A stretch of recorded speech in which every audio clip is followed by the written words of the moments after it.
আমরা ওসমান হাদির বিচার দেখতে চাই।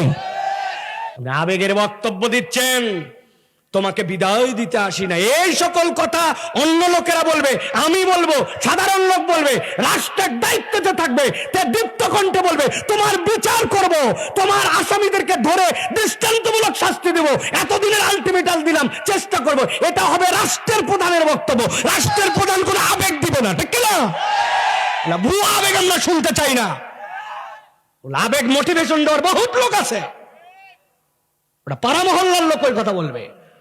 আপনারা বিচার করে দেখান, হিম্মত থাকলে আসামি নিয়ে এসে দেখান, কোথায় আছে দেখান। একদল কোথা থেকে বলতেছে দেশের থেকে বাইরে চলে গেছে, আরেক দল বলছে দেশে আছে। এত বিভ্রান্তিকর কথা আমরা শুনতে চাই না। আমরা ওসমান হাদির বিচার দেখতে চাই।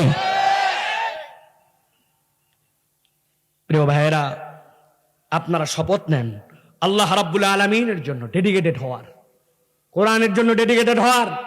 হাদির আবেগ বিক্রি করলে হবে না। আমরা এই বক্তব্য দিয়ে আপনাদের কাছে কেবলমাত্র একটা আবেগ সৃষ্টি করব, এটার কোনো লাভ নাই। হাদিকে অ্যানালাইসিস করেন, তিনটা জিনিস তার সাথে ছিল। শহীদি তামান্না, এটা হৃদয় থেকে না আসলে হয় না। জীবন আল্লাহর জন্য দিয়ে দিব, এটা কথায় কথায় বলা এত সোজা না। 2 নম্বর যুক্তিগুলা দেখেন, শানিত যুক্তি, তুখার মেধা, তার প্রয়োগ। আপনি আজগুবি একটা কথা বলবেন, খালি হই হই করবেন আর গরম মারবেন, এই দিন নাই।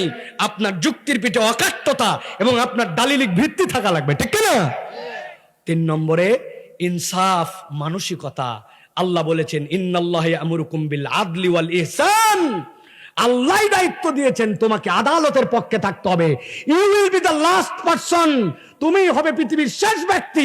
দুনিয়া একদিক হতে পারে, আমি কখনো ইনসাফ থেকে ফিরবো না, আদালতের বিপক্ষে যাব না, আমার থেকে ন্যায় আনুগতা বিদায় নিবে না। এইটাই হবে আগামীর শপথ, ঠিক না? তরুণ রাজি আছো? রাজি আছো?